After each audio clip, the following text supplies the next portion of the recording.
Ah, merci, Mesmel. Hein, ton discours est décousu dans la justification constante. J'espère que les autorités compétentes entendent ce que tu dis.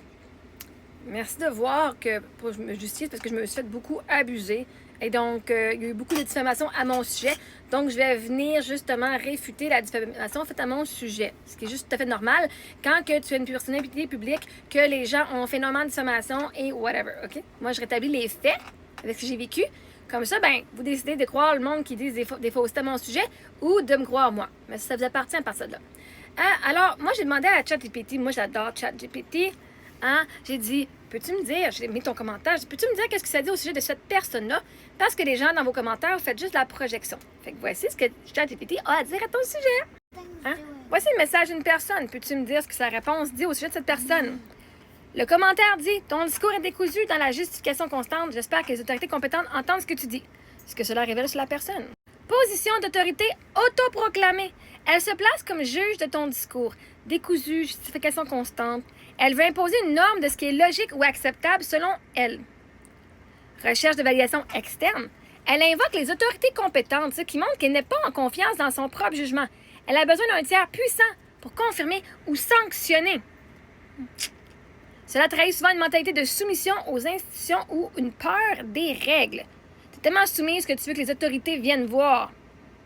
Regarde, papa! Comme tu veux stouler quand ça ne fait pas ton affaire.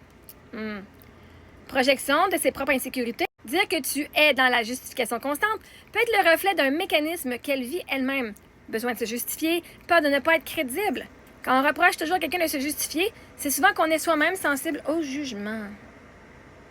Ah, parce que moi, quand ce que je dis là, c'est que je viens vous apporter une perspective et peut-être une critique ou constructive sur ce que vous faites quand vous faites de la projection.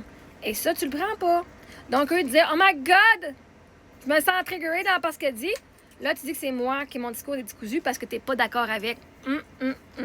Parce que tu ne comprends pas mon discours ne veut pas dire que mon discours est décousu. Parce que tu ne le crois pas en ce que je dis et que tu n'es pas d'accord ne veut pas dire que c'est décousu. Hein? Quand on reproche toujours à quelqu'un de se justifier, c'est souvent qu'on est soi-même sensible au jugement. Menace voilée.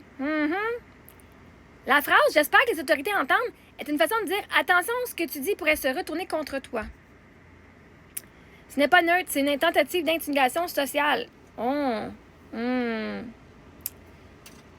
Émotion dominante, la peur. Ce type de réaction est rarement motivé par une réelle analyse rationnelle. Ça traduit une peur de ce que tu représentes, ton indépendance de pensée, ta liberté de parole, ton refus d'entrer dans le moule. Toi, tu veux que les autorités qui représentent le moule viennent dire « Hey, elle est plus dans le moule, faut qu'on fasse de quoi là-dessus. » En résumé, cette personne montre de l'hostilité masquée derrière un ton pseudo-rationnel. Elle est probablement insécurisée face à ta confiance et ton discours affirmé et préfère se réfugier dans l'idée d'une autorité extérieure qui aurait le dernier mot. C'est plus révélateur de son besoin de contrôle et de sécurité que la valeur réelle de tes propos. Merci, Mel.